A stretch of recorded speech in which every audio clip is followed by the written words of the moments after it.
279 hati yang melayang jauh 4.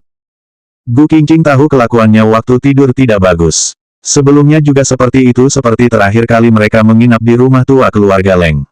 Saat itu Gu Qingqing masuk angin, bukankah ia juga memeluk Leng Xicheng dan menjeratnya seperti gurita? Apakah kali ini Gu Qingqing melakukannya lagi? Jarak keduanya saat ini sangat dekat. Gu Qingqing merasa sangat gugup hingga tidak berani berkedip mata dan bahkan sangat ingin menghentikan napasnya. Seluruh tubuhnya mendadak membatu seperti patung. Satu-satunya hal yang menguntungkan adalah ia tidak bermimpi kotor tadi malam, tidak seperti terakhir kali hingga langsung memegang Leng Xicheng di bagian itu. Setelah beberapa saat, Leng Xicheng berkedip. Gu Qingqing sepertinya merasakan sesuatu dan bagaikan tersiram air mendidih, ia segera menarik tangannya kembali.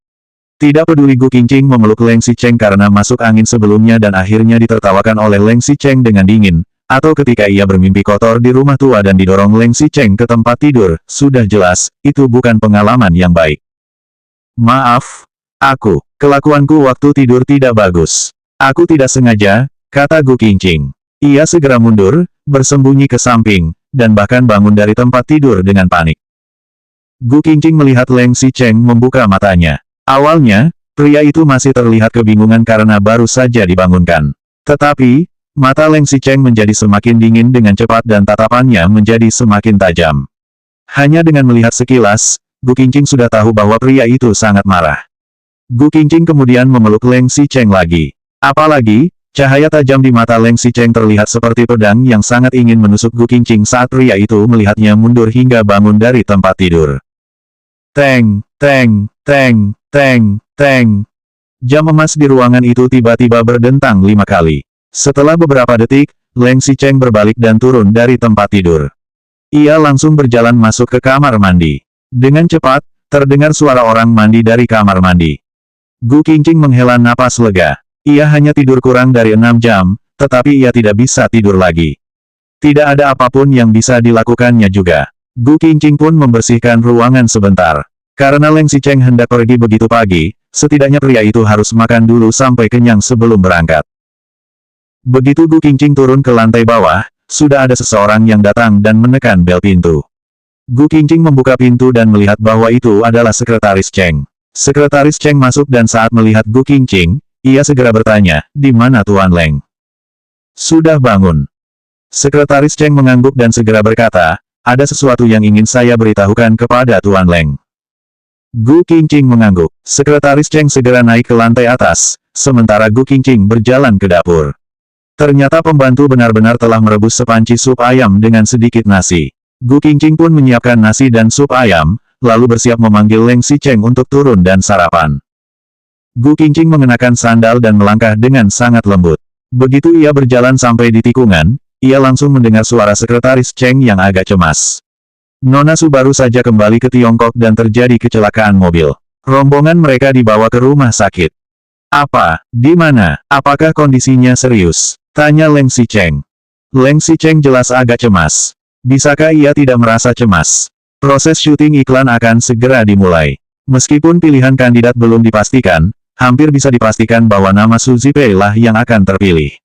Jika Su Zipei mengalami kecelakaan mobil saat ini dan terjadi sesuatu, bagaimana dengan iklannya? Sekarang masih belum jelas bagaimana situasinya. Satu-satunya yang pasti adalah kecelakaannya sangat serius. Dengar-dengar, ada korban jiwa. Leng Xicheng sedikit mengernyit, lalu berkata, "Cepat pergi dan tanyakan tentang situasinya dulu. Jika dia tidak jauh, pergi dan lihat dulu. Kalau begitu, bagaimana dengan Presiden Yang? Sekarang jelas dia yang lebih penting," jawab Leng Xicheng. Investasi iklan grup Leng begitu besar dan arah promosi musim baru juga dipastikan adalah Su Zipei. Masalah kerjasama dengan Tuan Yang di sana atau tidak kerjasama, bisa dibahas nanti. Leng Xicheng tidak bisa menyia-nyiakan uangnya. Begitu Leng Xicheng keluar, ia langsung bertemu dengan Gu Qingqing yang berwajah pucat. 280 hati yang melayang jauh 5.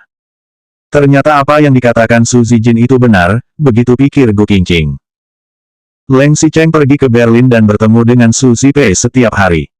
Kemudian, Leng Xicheng kembali ke Tiongkok terlebih dahulu dan Su Zipei juga ikut kembali ke Tiongkok.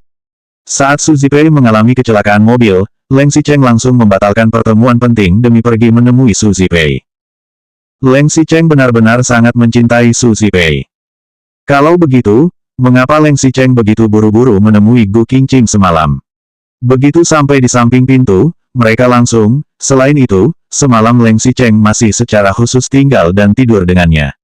Gu Qingqing masih berpikir bahwa meskipun Leng Xicheng menunjukkan sedikit perubahan, ia tidak menyangka yang didapatkannya malah penghinaan yang lebih besar. Kamu mau pergi bertemu dengan Su Zipei? Tanya Gu Qingqing. Ia berusaha sebisa mungkin untuk tetap bersikap tenang. Tubuhnya bersandar di dinding dan di belakang punggungnya, ia mengepalkan tangannya. Kukunya menusuk telapak tangannya hingga hampir membekas dan berdarah. Leng Xicheng sejenak terhenyak, kemudian segera mengangguk, iya. Dia adalah bintang iklan grup Leng yang kamu pilih. Sebenarnya bukan Leng Xicheng yang memilih Su Zipei, melainkan jajaran Dewan Direksi. Tetapi, tidak ada perbedaan juga sehingga Leng Xicheng mengangguk dan menjawab, iya. Setelah mengatakan itu, Leng Xicheng segera melihat sekretaris Cheng dan berkata, pergi dan tukar tiket pesawatnya. Kita bisa pergi lebih lambat nanti. Dia sekarang selebriti dan tidak harus pergi ke rumah sakitnya, tapi tetap harus mengendalikan situasinya. Sekretaris Cheng segera mengangguk dan mulai mengganti tiket pesawat.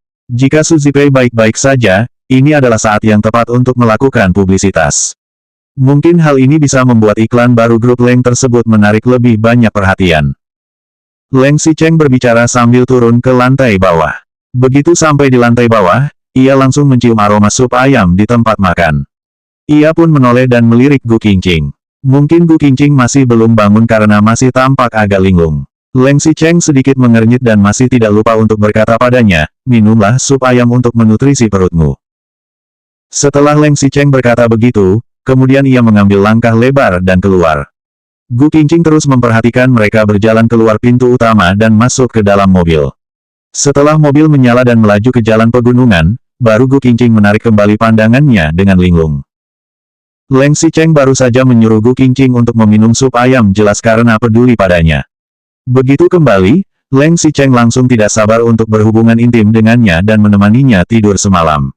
Jelas, Leng Xicheng menunjukkan perubahan sikap terhadap Gu Qingqing.